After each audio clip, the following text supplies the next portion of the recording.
And now, it's time for another Dice Tower review with Tom Vasel.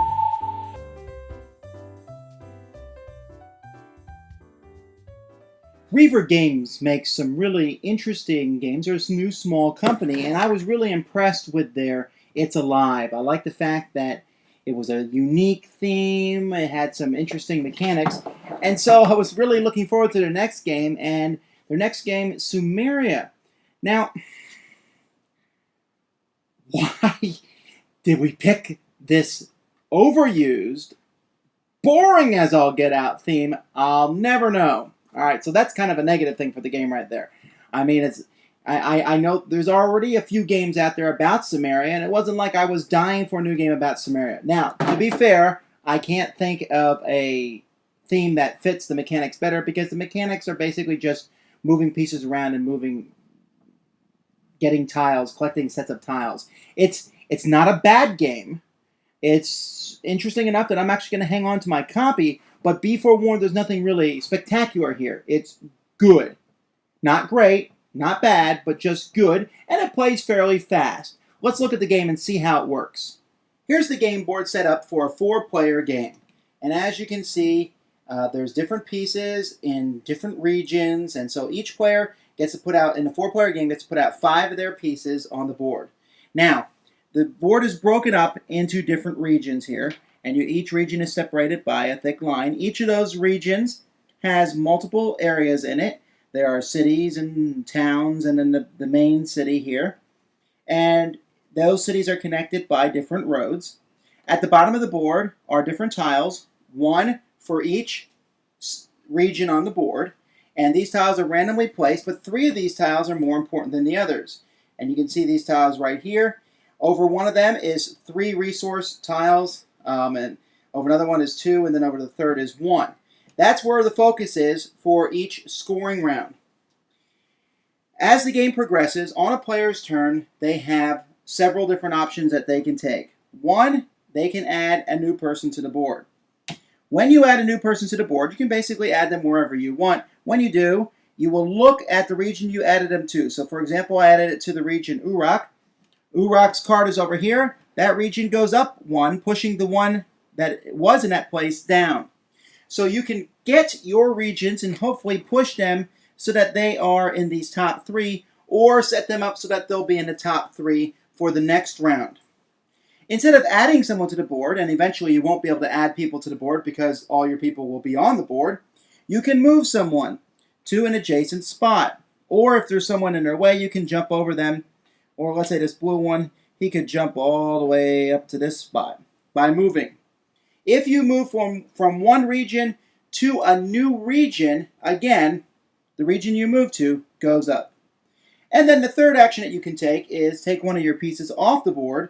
And when you do that, that region, for example, this one's Bad Tibira, that one will go down. So whenever you move, add, or take a person off the board, you are basically shuffling these around.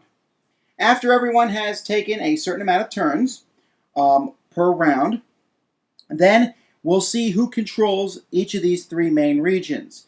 If there's a tie, which is quite feasible, whoever controls the capital city of the region wins the tie. If that does not break the tie, then whoever controls these, and then whoever controls the outer lying ones. Ties are broken pretty easily. Whoever wins the first region of these 3 tiles gets to keep 2 of them, and then whoever's in second place gets to keep the third.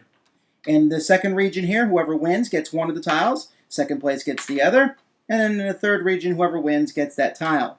What you're basically trying to do is collect as many of the same tiles as you can.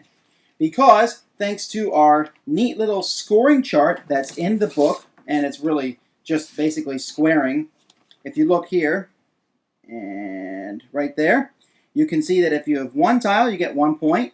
2 tiles of the same type, you get 3 points. 3 tiles of the same type, you get 6 points. 4 tiles, 10, and so on and so forth.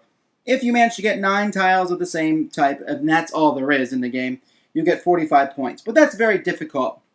As we played the game, we found that most people got the same amount of tiles, and basically you were just trying to maneuver to get the tiles that you needed to try and get the ones that are the same. After a round is over, these 3 scoring regions go down in reverse order to the bottom, and everything else moves up. So it's likely that if you're not going to win one of these regions, you can set yourself up to do well in the next one. And so the game is about a 45-minute game in which you're moving pieces back and forth. You're taking them off the board, adding them on the board. You only have so many moves that you can make per turn. And at the end of the game sometimes, or at the end of a round, it seems kind of futile what you do, but it does move quickly, and there's not a whole lot of angst because it's usually pretty obvious where you want to move your pieces. Okay, once again, I'm going to reiterate my dislike of the theme. Sumeria, moving people around in cities, we've seen this sort of ancient era moving people around, controlling regions thing before. It's basically an area control game, but the regions that are important will shift, determined on how you place, remove, and move people. Well, that's an interesting idea. The idea of moving the people around to control it makes sense, although it's a little too obvious. And I can explain that by saying when you add someone to a region, that region goes up in value. It might have been a more interesting mechanic if you added someone to a different region, which would cause your region to go up in value, which would make the decisions much more difficult. But if you really want to control a region to get points for it, well, putting someone in it makes a lot of sense. You can maneuver someone into a region and then pull them out to make the region go down, but usually it's in your best interest to make the regions you like go up in value than to strive and make other regions go down. It's all about collecting those tiles, which stand for culture and stuff, but again, the theme is paper thin here. Gameplay, as I said, takes about 45 minutes with 4 players. You can play 2 to 4, or 3 to 4, I guess, but I would really recommend that you play with the full complement of 4. And so it's a pleasant affair. There's some back and forth, and I took over that kingdom, and I took that tile you really wanted, and such. But as I said, it's more of a, that was a pretty good game than anything else. So I would recommend this, but you have to be of a certain mentality. If you're coming in here looking for war or great sweeping strategy, it's not here. But if you're looking for a nice little contained game to play maybe while you're getting ready for the main event, then Sumeria might not be a bad thing for you to try out. Thanks for joining us today.